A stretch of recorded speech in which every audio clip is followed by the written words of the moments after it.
ஓசூர் மற்றும் அதன் சுற்றுப்புற பகுதிகளில் கோடை வெயில் சுட்டரித்து வந்த நிலையில் இன்று கனமழை பெய்தது. ஓசூர் மற்றும் அதன் சுற்றுப்புற பகுதிகளில் பெய்த இந்த திடீர் கனமழையால் பொதுமக்கள், விவசாயிகள் மகிழ்ச்சியடைந்தனர். கடந்த மார்ச் மாதம் தொடங்கி மே மாதம் வரை ஓசூர் பகுதியில் மழை இல்லாததால் மக்கள் வேதனையில் இருந்தனர். கடந்த சில நாட்களுக்கு முன்பு ஓசூர் அருகே உள்ள சூலகிரி, கெளமங்கலம், தேன்கனிக்கோட்டை, அஞ்சட்டி மற்றும் சுற்றுவட்டார பகுதிகளில் கனமழை பெய்தது. ஆனால் ஓசூர் பகுதியில் மழை பொழியவில்லை. அதைத் தொடர்ந்து ஒரே ஒரு நாள் சிறிய நேரம் மழை பெய்தது. இந்த மழையால் பொதுமக்கள் மகிழ்ச்சியடைந்தனர்.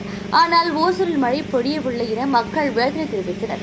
இந்த நிலையில் இன்று மாலை திடீரென ஓசூர் மற்றும் அதன் சுற்றுப்புற பகுதிகளில் கருமையான மேகங்கள் சூழ்ந்து கனமழை பொழிந்தது.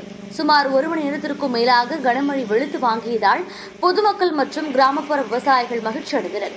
இந்த கனமழையால் சாலைகளில் மழைநீர் ஆறாக பெருக்கெடுத்து ஓடியது.